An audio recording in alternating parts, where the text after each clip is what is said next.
Hello and welcome to DFS Coach Talk. It is Monday, January 11th, 2021. I'm Andrew Hansen alongside Joe Sarvati, who is affectionately known as Coach. And we're back as a two-man duo here on Monday after Coach handled the booth solo over the weekend. And we are going to celebrate with a two brains is better than one lineup. We've done that Nice. in the past. We've had some requests to get after that again. So we're going to get back into that rhythm and plan to do it at least every Monday, possibly two times a week. So stay tuned for that. We're going to work towards that towards the end of the show. In the meantime, we're going to go game by game on this 8-game slate. Coach, are you ready to rock this Monday NBA slate? I absolutely am. There's a lot of edge to be had with all the COVID sitting and everything else. And just fired up to have you back in here, man. It was lonely this weekend, no doubt about it. So love having you in here so we can bounce some things around and some ideas. And then, of course, building that, we'll just call it a GPP. Two brains are better than one lineup for FanDuel, which will be fun. So hopefully you and Dirk can be the two brains and put the lineup together. How's that sound? Sounds great. Great to have him overlooking your shoulder. So let's get Yes. into it here. Game number one is New York against Charlotte. And New York is one of the 5 teams on this slate involved in a back-to-back. They had that 25-point loss to Denver yesterday at home. Now they go down to Charlotte. Over under here, 212 on BetUS, our presenting sponsor. And Charlotte, the 4.5-point home favorites. In terms of injuries, Ntilikina and Toppin continue to be out for the Knicks. No big news on the Charlotte side, one of the few teams where we can say that. So, Coach, talk to us here about game number one. Well, I mean, it's the second lowest total on the board. And so it's not really super exciting there with that 212 number. Charlotte's a 4.5 point favorite. They've played some fantastic ball lately. I think they're 3-1 in their last four, and they've really been tough. Knicks, like you said, on the second night of a back-to-back isn't going to help, especially the way Tibbs plays everybody, 46 and a half minutes. But real quickly, defensive efficiency doesn't spell good for the offenses either. The Knicks are in that top 10 at 9th, Charlotte 14th, and then the pace is poor. Knicks 28th, and Charlotte in the middle of the pack at 15. So not a super exciting game. I do have a value play in this game, though. Reggie Bullock has been ruled out. Alec Burks is still out. And they've been playing Austin Rivers a ton of minutes off the bench. I'm presuming that he jumps into that starting role at the 2 and gets a lot of minutes, especially with Barrett and Randall and those guys coming off huge minutes last night. So I like him. I like him a little bit, but this game is very hard to really focus in on. I mean, what do you? I can't wait to get your opinion on this, and then I'll turn it over to you so you can sort of talk about it. But on the Charlotte side as well, with the low total and everything else, I'm not crazy about a lot of guys. Hayward's been terrific. Rozier's been terrific. I think they're both can be in your player pool, but I'm not sure that they're going to make my final cut. But the guy that I want you to share with us, because I was just blown away this weekend at LaMelo Ball. He's all of a sudden, he outplayed his brother Lonzo like nobody's business, and then comes back with a monster triple-double, the youngest guy in the history of the league to get a triple-double. So my question to you is, are you going to jump on this crazy, insane LaMelo Ball bandwagon? Well, probably not in my first lineup. Maybe in a GPP. They continue to price him up. He's at least 7,000 on both Yeah. sites. But yeah, 61 DraftKings points in that Wow. last game, and it was the back end of a back-to-back. So Yeah. he's young. He's got the fresh legs, really, really settling in, just tremendous. So he's the only guy I would consider probably on Charlotte because of the slow pace, the defense, like you said. But a little too pricey probably for my first lineup because we do have some solid value plays here opening up on the slate. And back on the Knicks side, I agree. It'll be interesting to see if Rivers starts. Unfortunately, he's priced up a little bit, around 5,000 on both sites. So I would probably still lean towards Peyton on FanDuel at 5,500. They still haven't priced him up yet. Still haven't priced him up, and he did play 32 minutes yesterday, but this is Tibbs, so I would think he would play at least 32 minutes again. RJ Barrett and Randall probably a little too expensive for me in this game environment. So probably Peyton, and that's it for me in this one. Yeah, I don't blame you. I mean, I want to play Randall, but he's so expensive now. It's ridiculous. But yeah, I can't. You know me. When I smell split of minutes at all, I run away. And I still think they're going to have trouble getting Graham, Rozier, and Ball enough minutes. Now they did play all. There was a few minutes where all three of them were on the floor, which was sort of bizarre. But till they figure that out, I'm a little nervous about it. So I'm with you. Okay. Game 2, we've got Memphis and Cleveland. Another 7 o'clock tip and an even lower total than that first game. This one's 205. Memphis. I think that's the lowest of the year so far. It very well could be. Yeah. I mean, this is one of those prime scenarios for low scoring dud. Memphis is 8th defensively. Cleveland now number 1 in defensive efficiency. How about that for a 5-5 team that is slow? They're 27th in pace. Bad on offense. How are they 5-5? I mean, you almost suited up for them last week. They were so desperate. They probably would have been 6-4 if I had. Did you see who they signed? Yogi Ferrell. Yeah, Yogi Ferrell. But he's going to play, I think. I like Yogi's good spark plug. The problem is he's not on this slate when I checked on either site. So that sucks. We'll see what his price is when he. They may add him as the day goes. Could happen. Yeah. So stay tuned for that. If he's min price, he could be worth a look here.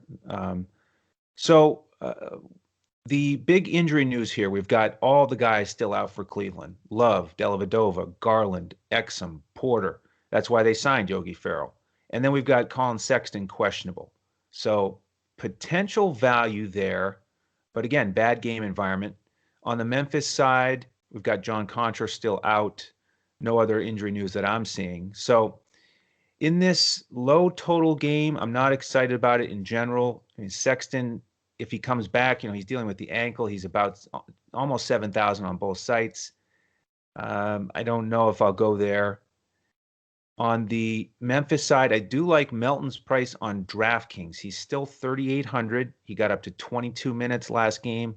There's a value play you could use. And then Brandon Clark had a real good game last one. He's settling into a rhythm as a starter, getting better minutes. When he's over 30 minutes, you feel a lot better than it.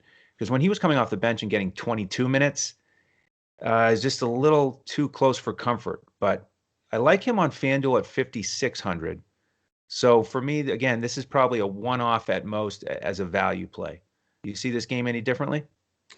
Well, I don't. I think you're right on the money. You can make a lot of reasons why you can play certain guys in this game, but I just don't see the need for it. We have so many good games and so much value everywhere else. I'll just give you a couple of quick comments. If Sexton is playing and doesn't have any restrictions, I know he's super high price, but he's tempting because, again, all the rest of their offense is pretty much out except, the Drummond. And so you got to consider that. But after that, though, my secret squirrel last time was Damian Dotson, and he played like 38 minutes and he did really well. But this matchup is a lot tougher. It's slow. The defense is good. And I don't think you really have to go that deep. Now, Drummond has been playing fantastic ball, but again, this matchup just not conducive to pay the big money like that for him, or even for Nance, who's a little bit more respectable pricing.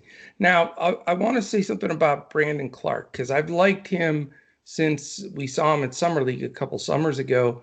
I just think he's a star in this league waiting to happen. But I have a warning here. I played him the last 2 games, and he went 8x and 7x. So beautiful. So I've watched him a lot. Here's my concern tonight. The pace of this game. Cleveland's number 1 defensively. They play a lot of zone. Did you see the lineup they had in on Saturday? You have to. They had Drummond, JaVale McGee, Larry Nance, and Thon Maker. All four guys, almost 7 feet, were in there with Damian Dotson. Those were the five. But the reason they're doing that is they're playing zone. That's what's slowing everybody down. And those big, huge bodies inside aren't giving up any second shots. So I think that's going to cause a lot of congestion inside for them. And on top of that, Joe Val was pulled at halftime in the last game because they had to double check his protocols. I guess they were contact tracing at the time. He's completely cleared and playing full minutes tonight. So I think that hurts Clark, and the fact that big monstrosity of a zone Cleveland plays just messes things up. I agree with you on DeAnthony Melton. We've had the circle around him to when he gets to that 28 to 30 minute threshold, he's a damn good play. And so, I just don't think he's quite there yet. I think he's getting close to it. Maybe next game out. If you need a big value play, he could be worth your while. But after that, because of the reasons I all stated there, it's a first night of a back-to-back for Cleveland. So I'm going to skip this game and move on.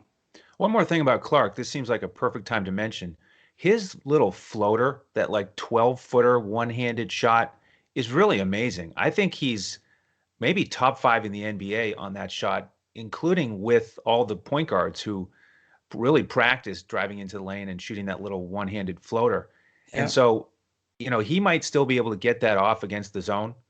Possibly. If he posts in the middle or at the foul line, that's where you attack a zone. And my goodness, this is the NBA if they can't do it at this level. But again, you're not used to having 3 7-footers standing there waiting for you. So that is quite a zone for sure. All right, game 3, coach. Milwaukee and Orlando. Total here 224.5. Milwaukee, the 9.5 point road favorites. And we've got Giannis probable with the back. He sat out the last one. On the Orlando side, Michael Carter-Williams is out, and Evan Fournier questionable as always. So break this one down for us. Wow, these are two teams that are a little bit of head scratchers for me. I mean, last game was easy. You had to plug Middleton in because Giannis was out, which is always sort of one of those automatic moves. But with Giannis back, that changes everything. I do like the fact that it's 224.5, but Milwaukee's favored by 9. And, Orlando is a crazy 6-4, but they're just really not looking that great with all the injuries. I mean, they've really, if they had Jonathan Isaac and their point guard, Fultz, and Fournier, none of those guys have been playing. So when you lose 3 of your top 6 rotation, that's pretty rough.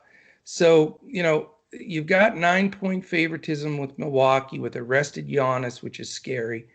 Defensive efficiency-wise, not bad, 11th and 15th. So they're, combined a little bit better than average. Pace is okay. Milwaukee's down to 6th, but Orlando's 21st. So, that's going to slow down a bit of the progress as well. Orlando doesn't turn it over a ton, which Milwaukee gets a ton of stuff off of defense to offense as well. So this game is definitely troublesome for me in the fact that, you want to have a little exposure. I don't want my big play up to be Giannis here, especially since he's coming off a stiff back. Who knows if they, try to control his minutes a little bit. Lopez is doing okay, but splitting time with Portis. Middleton, again, it's hard at his price, which is high, to play him when Giannis is playing. And I really don't have a lot of faith in the whole Holiday, Augustine, DiVincenzo, Forbes group in the backcourt. There's just not enough value there for me. So I'm not looking at the Milwaukee side of it very much. Again, maybe this game blows out. It is the biggest spread on the board of all games. And then you look at the Orlando side. I've gone to the well multiple times already with Cole Anthony, and he's getting minutes. He's a rookie. He's learning. He's getting better. The only problem here is Drew Holiday's a real irritant defensively. And Cole just can't shoot the ball, man. He just flat out can't shoot it yet. He'll develop that, I'm sure. But man, he bricks so many shots, it just makes it really hard. And he's not dirt cheap anymore either. Uh, the only backup he has right now is Jordan Bone, and that poor guy, man. I saw him chuck a corner three. It hit the top side of the bank board, and then the shot clock, for God's sakes, and nobody touched the ball. So not really a place I want to go. Fournier is supposedly questionable. That affects any possibility for me to want to possibly put Terrence Ross in there. I don't want to mess with the Ennis Bacon fiasco with this amount of teams in there. It always comes down to these two, Aaron Gordon and Vuk. Vuk's a monster. He's an absolute monster.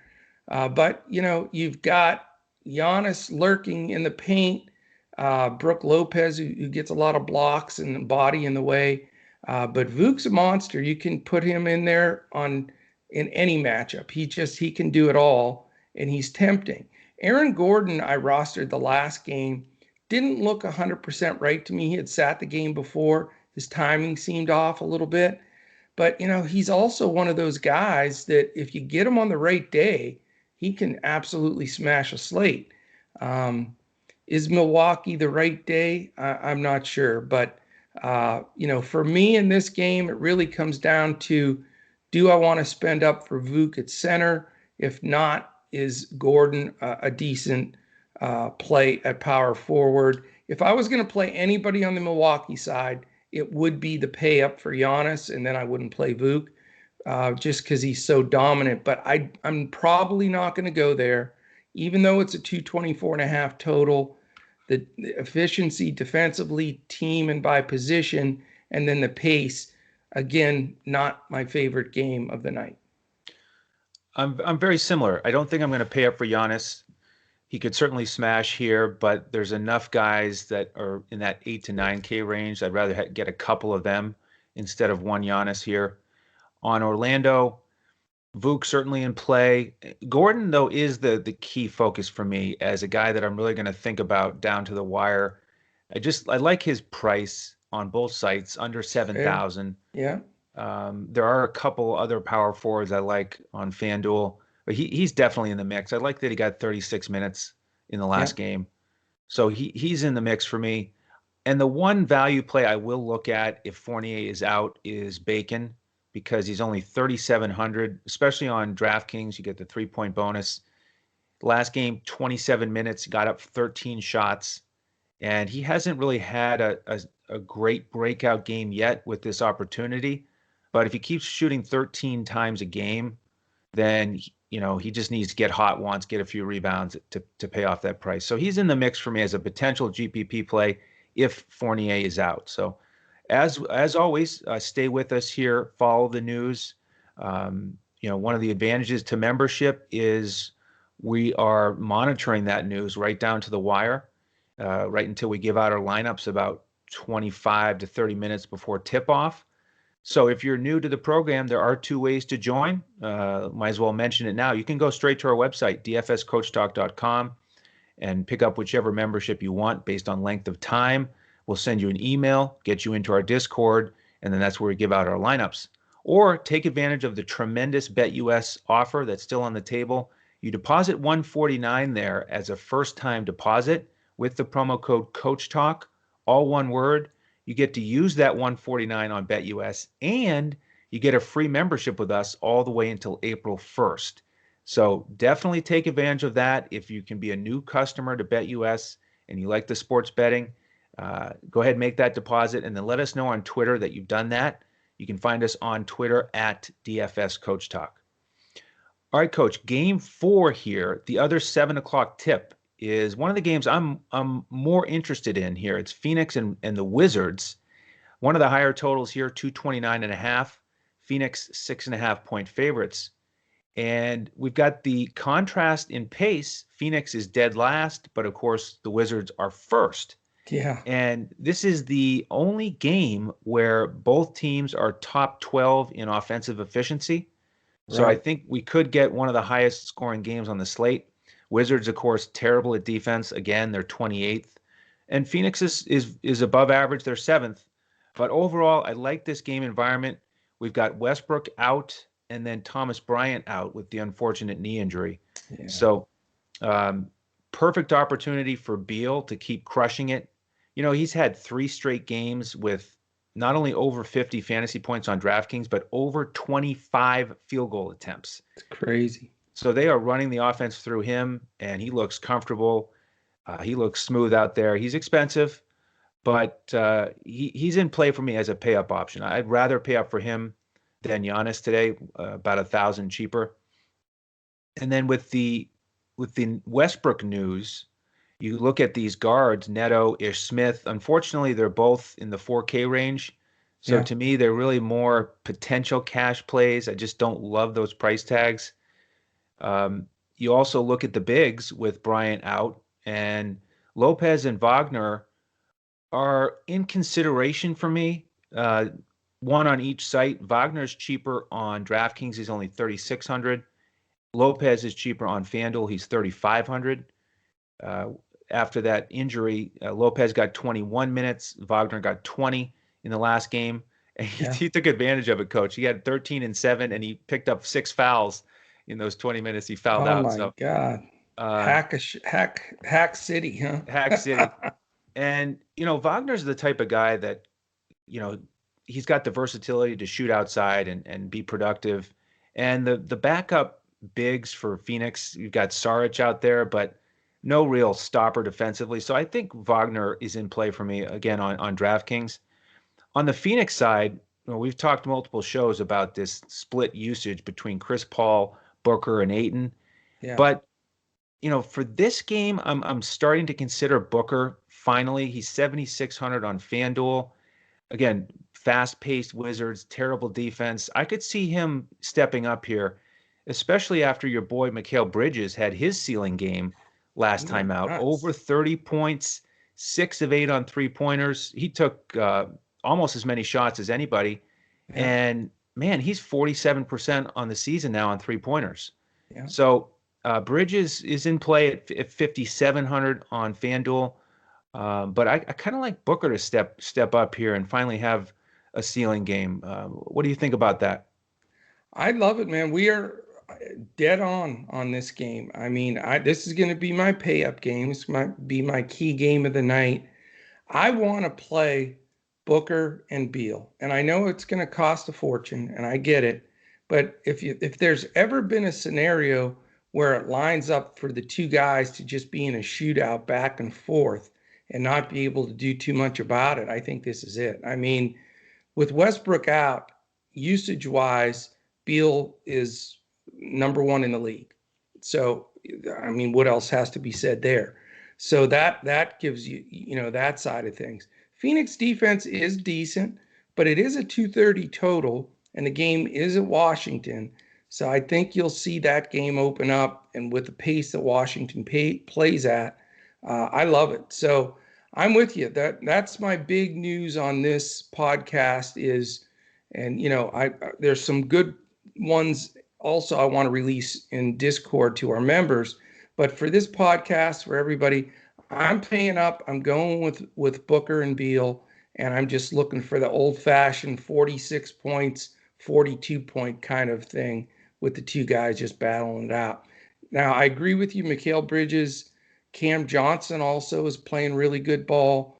You know, they're going to get shots up. What that does for me, though, is it takes away me wanting to play Paul or Ayton, because now the ball's being distributed more with everybody. Ayton's not going to get anything for free. I don't want any part of the Lopez-Wagner split, which I think they'll split like 24 minutes each and probably use 10 of the fouls against Ayton, just beating him up. So that eliminates that idea. Crowder hasn't done a thing since he's gone to Phoenix. So no, not even a consideration there. On the Washington side, after Beal, you know, you're going to get Neto, Ish Smith, the rookie Avdia that's struggling.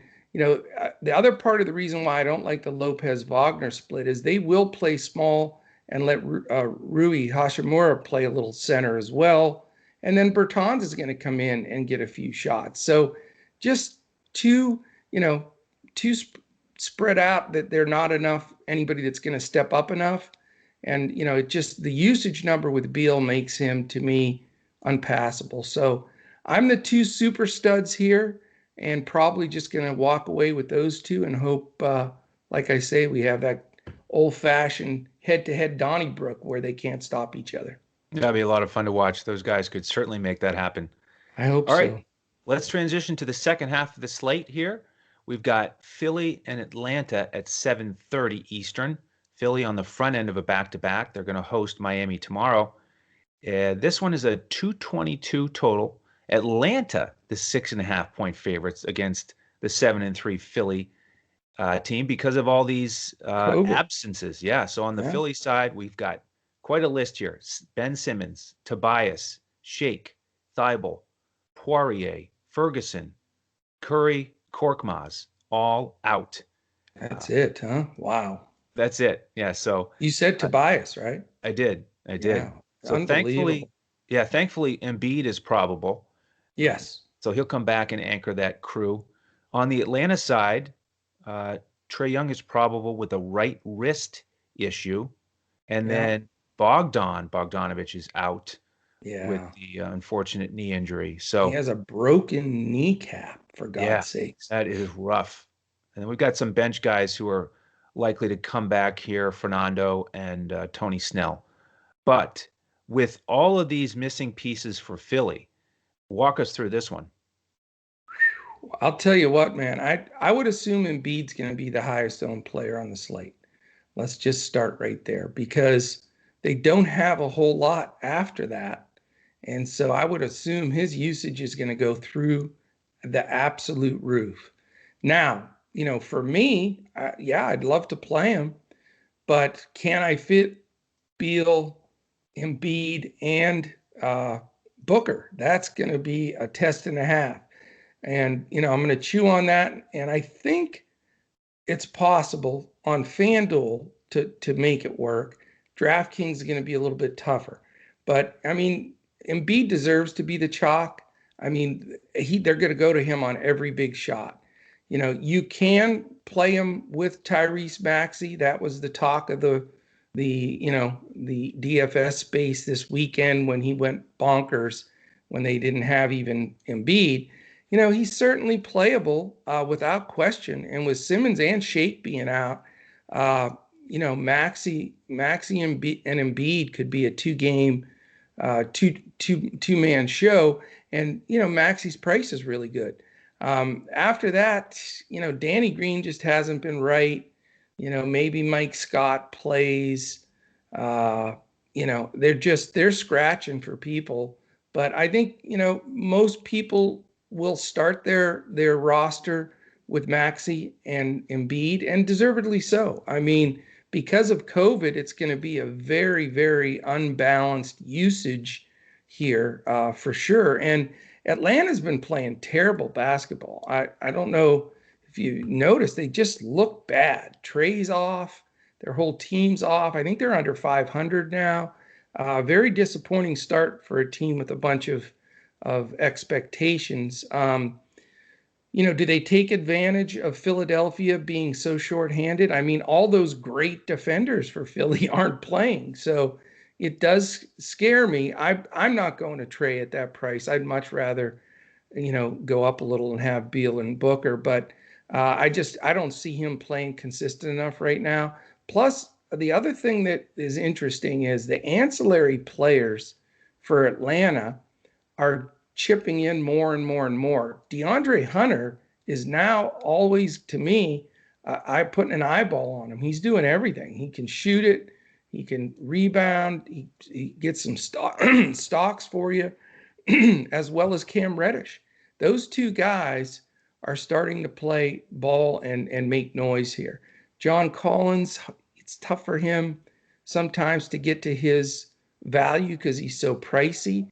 And Capella's been okay, but not overwhelming. They like to go small and play Collins at center. So for me, on the Atlanta side, I just don't see it price-wise. Nobody makes sense to me. If I need an extra value guy that I'm really desperate on, if I'm trying to fit Embiid in there, along with my two guards from the other game. Reddish and Hunter and Reddish in that order would be the two value guys from this game I'm looking at. But I'm going to do everything I can to put Embiid and Maxey in there. I bet you're going to do the same thing. That's my gut feeling.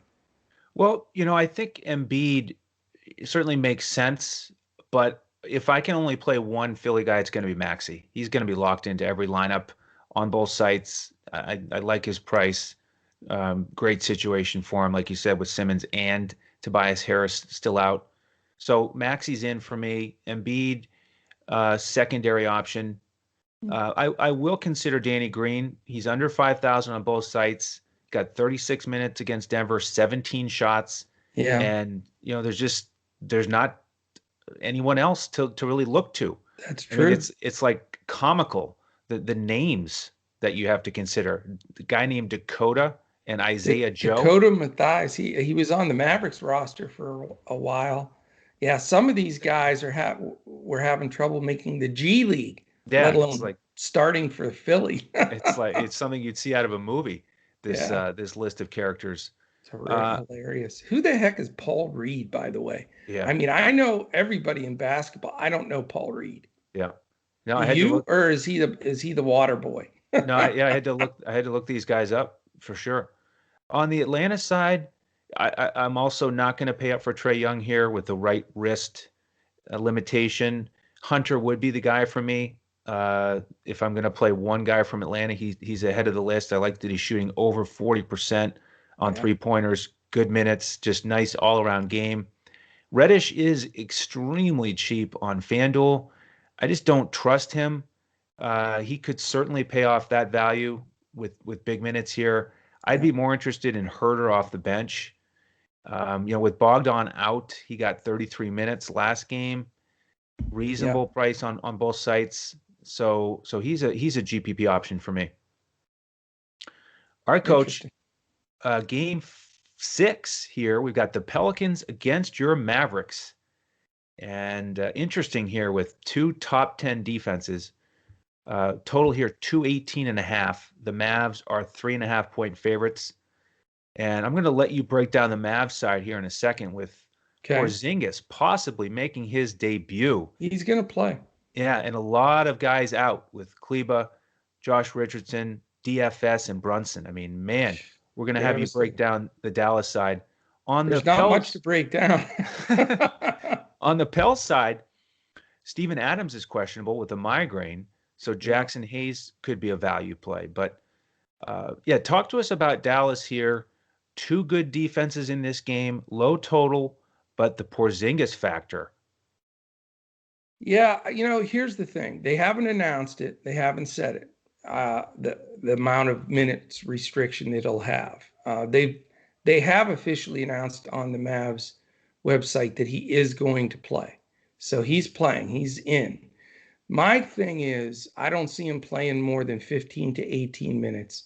They protect the living daylights out of him like nobody else. Carlisle's very, very cautious with him.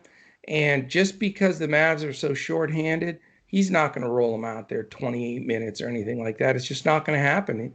I refuse to believe that. So you may have a lot of people go there because, like you said, the Mavericks are decimated with this COVID protocol. But I'm not going to touch him. I'm not going to touch him because I want to get his minutes at least in the mid-20s before I spend that kind of money for him. Now, that brings us back to Luka. I would love to play Luka. I've obviously chosen some other guards that I'm going to go with. I'm worried about this game for the Mavs. Very short-handed. Losing Maxi Kleba now to COVID as well is a huge blow for them because not only was he their defensive interior stopper, he was hitting big threes, especially in the fourth quarter of games. I think you're going to get, Luka and Hardaway. I mean, I stacked the last time they played with Hardaway, Burke, and Luka, and it paid off like, diamonds, man. It was awesome. But those guys are all going to play, going to get minutes. But now you got Porzingis's mixture, 15, 18, maybe 20 at the max minutes. that changes the whole process of what they're doing. They're still going to play Powell a decent amount. They'll use Bobon's here and there. James Johnson's going to get minutes. Josh Green, the rookie, and Wes Iwundu's going to get decent minutes. Iwundu played really well defensively. I think he impressed Carlisle. He'll probably get 20 minutes. So I say all that to be said is that's still like a 9-man rotation where a lot of guys are going to get minutes. And this is a low total game. New Orleans will lock it up a bit, and I just can't go up and spend any money. So I'm going to be without any Mavs in this game, believe it or not. Now, on the Pelicans side, my favorite player on that side is Zion Williamson. I mean, the Mavs always have trouble inside with strong guys that penetrate and finish it. Now they'll try to bring guys like James Johnson in and stuff to beat him up a little bit. But if Adams misses the game because of the migraine and they play a little bit of Jackson Hayes there, Zion will play some center as well when they go small. And I love the increased minutes with Zion. I think he's the best play in this game. Ingram's a little too expensive for the pace. Same thing, Lonzo and Bledsoe, I don't think you get enough kick or punch with. And even though the Mavs by far best perimeter defenders in Josh Richardson and Jalen Brunson are out, that scares me a little bit. But if you've noticed, Luka's playing a little bit better defense this year. His offensive statistic numbers are down a little bit, even though they're getting better. But he's manning up and defending. He played some of the best players from the other team and rose to the occasion. So I think he'll handle himself with Ball or Bledsoe or whatever that rotation is. So I'm just strictly the only guy I want to roster from this game right now because of all of the scenarios going on is Zion. I like Zion the best also from either side. He's my favorite play. Like his price tag under 8,000 on both sites. Jackson Hayes is a potential value play at 3,100 on DraftKings if he's going to start. So we'll follow the news there. One other value play on DraftKings is JJ Redick, 3,200. And he's really been struggling, but finally got back on track last game, scored 17 points. So, if you need that 3,200 spot, you could look there. And then with Dallas, love how Burke stepped up. It was a great play for you when in that last game he took advantage of Brunson's absence. But at 4,500, I'd rather pay up for Maxey a little bit more on both sides. Tyrese Maxey, that is. Right. So don't make me think Maxey Kleber's playing. I know. The only Maxey, number one Maxey in your world is definitely Kleber as a Dallas guy. Dirk looking over your shoulder there would be upset if it was anything different. As he's from his hometown, so you gotta respect it. All right, Coach, 2 games left. They are the late games, 10 o'clock Eastern tip-offs. Let's start with Toronto and Portland. And before we jump in there, can I just say a couple real quick things so I don't forget at the end, mess up your game flow here. DFSCoachTalk.com. Come join us. This is the best time. We're getting red hot in basketball. The guys are hammering the football playoffs. And golf was a real big success this weekend. We were floating around the money. We didn't put the hammer down on Sunday like I would have liked, but enough that we still cashed all the way around and had a really good PGA weekend. So join us. And again, if you don't want to do the BetUS deal, which is the best deal ever, with $149, you get the free membership until April. You don't have to go that route. You can just sign up through DFS Coach Talk .com and $149 gets you a membership all of January, February, March, all the way to April 1st. Can't beat the deal. A couple other things too. Really spent a lot of time with members this weekend talking about our process. That's really what's getting things going here is we've got our members buying into, contest selection and bankroll management. I know I mention that every show, but it's so key.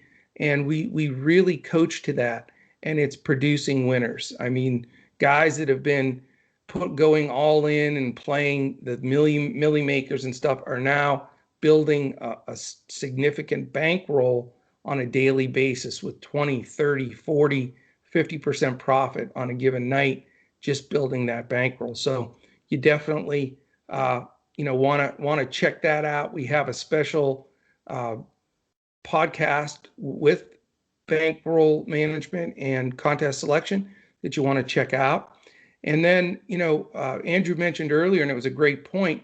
We watch these, every single piece of player news throughout the day.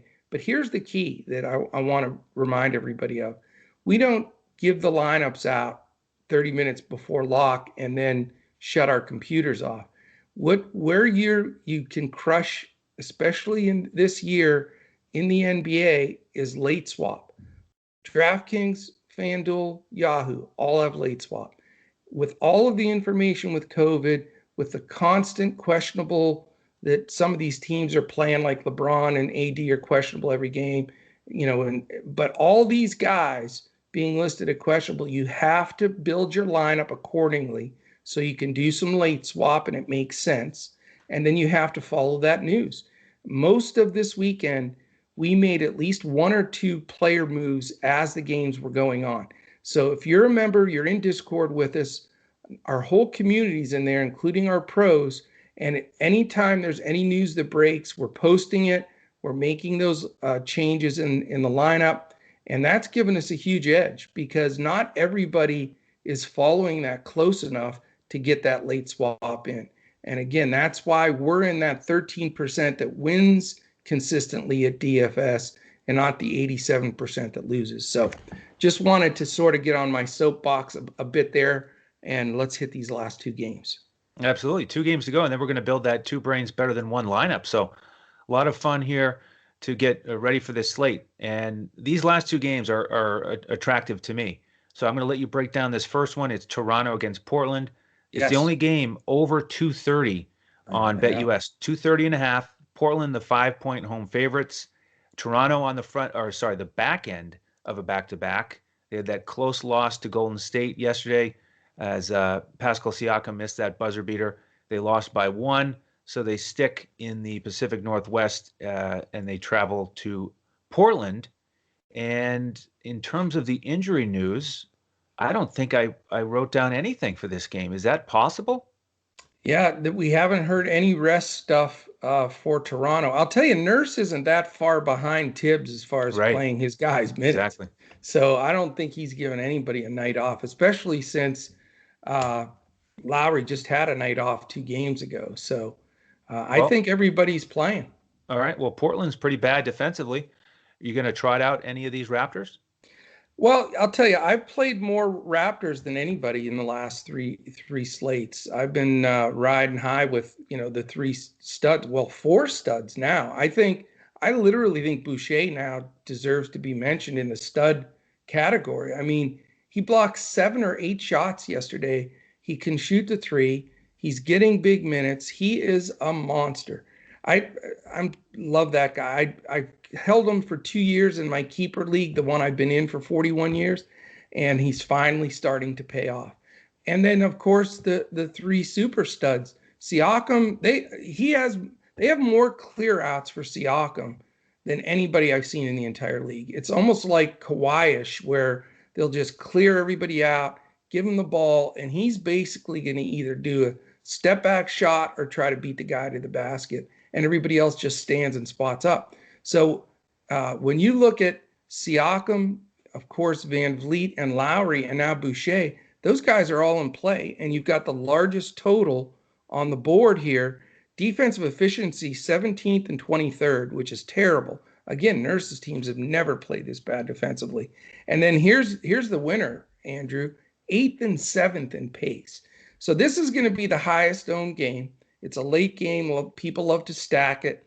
Now, the problem for me is I'm going to have most of my cash spent. So we'll see some of this when we build our 2 brains are better than 1. And I'm going to get a little stars and scrubbish here because of that issue. So I don't know. I don't believe with the build that I'm looking at right now, I can afford Lowry, Van Vliet, or Siakam. If I go with Siakam, it would be in lieu of Zion, who I really like. I think they're all great plays, Boucher probably is at the top of the list for me because I don't think what he's doing is going to go away. I think he's going to keep doing it well, and he's still priced really well. So I like that side of it. And then on the other side of the ball, the way Toronto's played defense, and it is the second night of a back-to-back for them, and Portland's rested.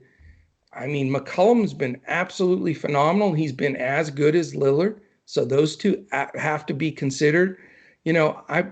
I'm starting to see Covington break out of this weird funk he was in at the beginning of the year. His price is good. I think he's very playable.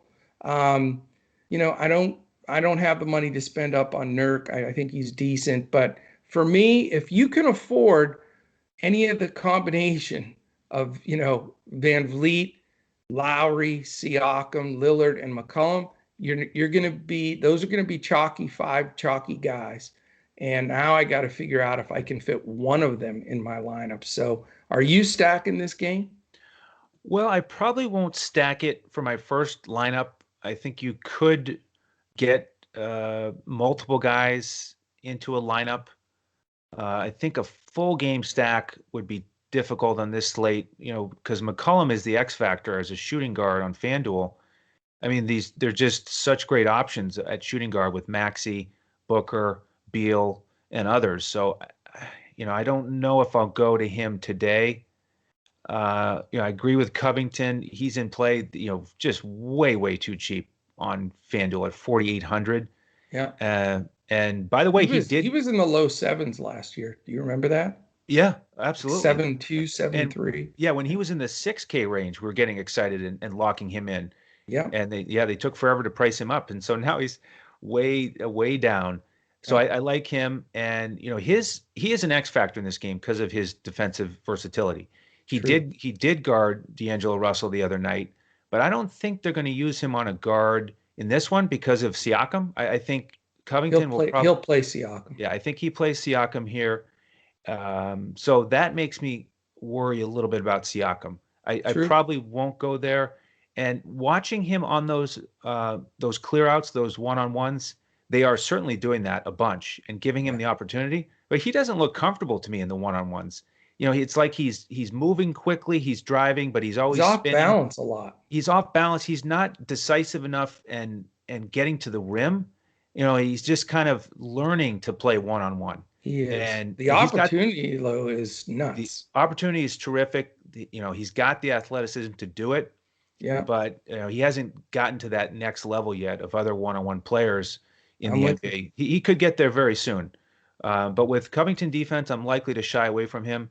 And I'm curious to see who starts here for Portland because they went small last game against Golden State. Siakam started at the 5. Boucher came off the bench. Len and Baines didn't play. And isn't that amazing? That's amazing. I think there's a chance that it was a 2-game strategy here, and one of them starts, against Nurkic. I think you need some size. So I wouldn't be surprised if Baines starts. Pascal Siakam goes back to the 4. They bring Powell off the bench. And so Boucher is interesting here because, like you said, he's a monster. He's got the price tag where he can still smash it, but 7,200 on FanDuel is a little bit rich for my blood. I think if one of those other guys is going to start, but they really priced him up. Yeah, I mean he could be dealing with Cantor though when he's out there, so pretty good spot for him. Yeah. But for me, I'm probably, if I'm going to play anybody from Portland, it's probably going to be Van Vliet. Like you said, for Toronto. Sorry, for Toronto, yeah. Yeah. I mean, like you said, Nurse has those guys prepped to play back-to-backs like Tibbs, sort of in a category of their own. Remember, Lowry missed a game 2 games ago, though, so he could get the super extra run just to throw it out there. Yep. I mean, I think they're both going to get heavy minutes again. It's and Lillard does not guard very well. Exactly. So one of those guys is in play for me. But yeah, this is going to be a fun matchup because Toronto, again, now 2-7 after that. I can't believe that. That's insane. Shocking. They got to get it going, and this is a great I knew spot. the Tampa thing would mess them up, but not 2-7. They're too talented for that. Way too talented. I mean, you look at teams like Charlotte. My God, they're like 6-4 or something. Yeah. I don't know how. 5-5. Yeah, nuts. Yeah, exactly. All right, Coach. Last game we've got Indiana and Sacramento. The other 10 o'clock tip. Another good total here of 227 on BetUS. Indiana 5.5 point favorites. This is the front end of a back-to-back for them. They're going to play Yeah. Golden State tomorrow. We've got TJ McConnell out for personal reasons. And then on Sacramento, we've got Holmes questionable and Buddy Hield questionable with the ankles, both of them. If Holmes is out, then Hassan Whiteside is sneaking back into the picture. He got 24 minutes last game, Yeah. almost had a double-double. Yeah, he's a He decent price. produces when he's out there. He had Yep. back-to-back did not play coaches' decisions prior to that, though. Yeah, That's and the I concern. just watching him on the bench, it looked funny. He just had his warm-up gear on, and you could tell he had no intention or thought that he'd be going into the game. No. Pretty big fall from grace here. The guy is just really inconsistent throughout his career in terms of minutes, production, and attitude. So Complete head case. yeah, so we'll see if he gets the start. He's in play for me. Um, Halliburton still a good price on FanDuel at 5,400. He's really stepping up. With Fox at this minutes restriction of only 25. Yeah. Halliburton still in play for me. On the Indiana side, how about Sabonis with a 2020 game against Phoenix? He's such a monster. Oh wow, he's a He's pay-up. one of my favorite guys to Ah, roster in just the love whole him. league. Yeah, Yeah. so he's a pay-up candidate for me. Also like Brogdon here a little bit.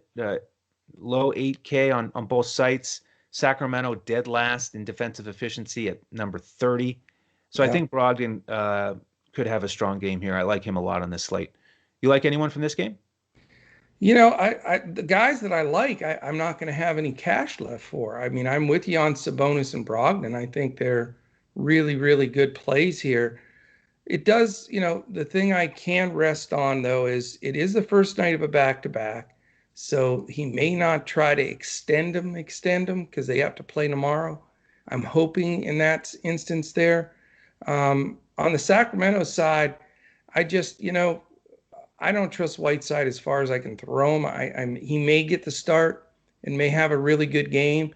It's just, he's in such the doghouse with the coach. It's hard to take. Fox, I don't want. He's not 100%. Plus, Brogdon's defense is tough. The cheaper guys that you could go to, in my opinion, here are Halliburton and Barnes. Bagley's a little more expensive now. Those guys are at least getting some, statistics and could fit financially, if you want to go there. But after the two main guys that we mentioned, Sabonis and Brogdon, I wish I could fit them in, but doesn't look like it's going to happen. After that, though, I'm I'm not completely thrilled. Victor Oladipo has been doing okay. Miles Turner, by the way, I don't know if you noticed, but he's just decimating the field in block shots. He leads more than double anybody in block shots with 33. He's averaging 4 blocks a game, which is pretty stout. So just wanted to throw that in there. That's part of their interior defense, why I don't like Bagley and some of the other guys that'll be playing. So, I unfortunately may come out of this game with a goose egg, but, I'm going to consider the guys I mentioned. All right, excellent. Well, let's transition to our lineup building here on FanDuel. Okay. And this is going to be called the Two Brains is Better Than One. We've done it a couple times. We've had fun with it and some success. And this is going to be a GPP lineup, so feel free to use it. And we go Better back. start looking for the value because I'm Mr. Big Bucks today. Uh-oh. All right. Well, I'll let you lead us off. And I've got a couple value plays ready to balance out your studs. So, and this is FanDuel, so I'm going to start out with which I think is a very reasonable $7,600 Devin Booker. Okay. I like it. And I'm going to finish out the shooting guard spot with Maxey. And you just didn't want me to take Beal. On this one, if you had played Beal over Booker, I would have had to adjust and deal with it. But I just don't think you can leave Maxey out of your lineup here at 5,200 on FanDuel. Okay. So we got our shooting guards locked in here. All right. Well, he's 52. Okay. Yep. All right. you're going to get mad at me, but I'm going Joel Embiid. Okay. Yeah. I know that So takes a possible, cheap guy away, but takes a value center away, and um, I mean that's a cornerstone of the lineup. So I we'll think he's a 60 plus fantasy point easy tonight. yeah. Okay. Well, I mean, why not just this is a GPP? Let's just make it a nice little three-man stack from Philly. And I'm going to put Danny Green in here. I know you don't love Ooh, him, but he's 4,800 as a small forward. okay. And this is just the perfect game environment for him. Bad defense, big minutes, big shots. So I'll I'm get him in with you. here, That's 4,800. why this is a two brains are better because we're putting our noggins together to come up with the right guys. All right. How about $7,700 Kyle Lowry at point guard? Interesting. A Okay. little curveball, but I'm talking myself more and more into him. I don't like Lillard's D. I love the pace. I like that he's fresher. So I think he's gonna smash. Okay. Well, I've got Brogdon in my sights here, but I agree with you that the front end of the back-to-back it makes me a tiny bit concerned. Okay. He is going to make some lineups for me tonight, but because we've got Embiid in this lineup, I think we have to pay down at the other point guard spot, Okay. and it's Alfred Payton for me, 5,500. I Um, like that play. I think that's what we need here to We get do. this lineup uh, worked out. So Peyton at 5,500. Okay, and I'm gonna go cheap here and try to get the stars and scrubs going. This will put us right back in to at 73.50 per person. I'm gonna go Robert Covington at just the ridiculous 4,800. Okay, excellent. So now we've got good money to spend on those last two spots. Yeah, we do. And You're I'm gonna ready pretty to. much dictate both here Well, I because know. I'm looking at what's going to happen if I lock in Zion. Um, yeah, and so I I know you love like Zion. Zion. If we go with Zion here, we What have does that seven. leave? That gives us 7,000 for small forward, and the RJ Barrett, could go RJ Barrett, or leave big money on the minutes. table and go DeAndre Hunter. I think just from the safety of the minute, I like Hunter a lot, no doubt about it. Well, I mean, we have three Philly guys. It might be a good correlation to go Hunter, Yep. but I think Barrett plays a bundle of minutes against Charlotte. That's a tough call, man.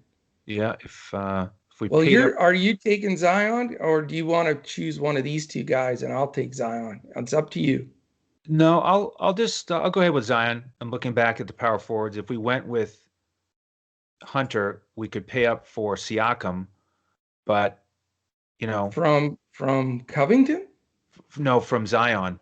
Oh, yeah. Um, but we're concerned about the Covington defense. So I'll just lock in Zion and let you pick the small forward. I'm gonna just go with my inner Tibbs here and know that he's gonna play Barrett 36 minutes Okay. and just I think he's safer than Hunter personally. Okay. I like Hunter, but he's safe. So that would give us this is a great lineup, man. I really like it. So we've got Lowry and Peyton, Booker and Maxey, Green and Barrett, Covington, Zion, and Joel Embiid. There it Stout. is. Two Might just brains, three brains. We had Dirk in there. Three brains are better than one. might just take down all the money. I'm saving it right now. 5 Yep. hours and 20 minutes before lock. So there we go.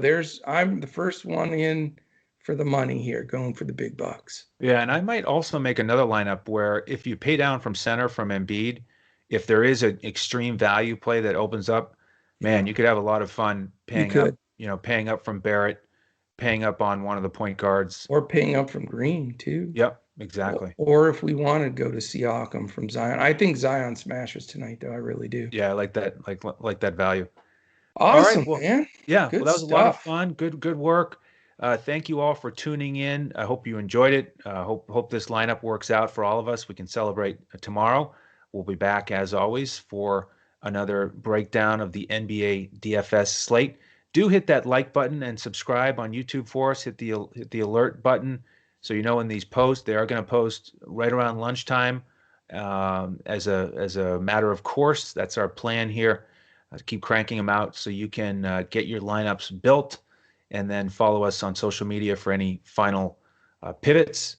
DFS Coach Talk for all of us.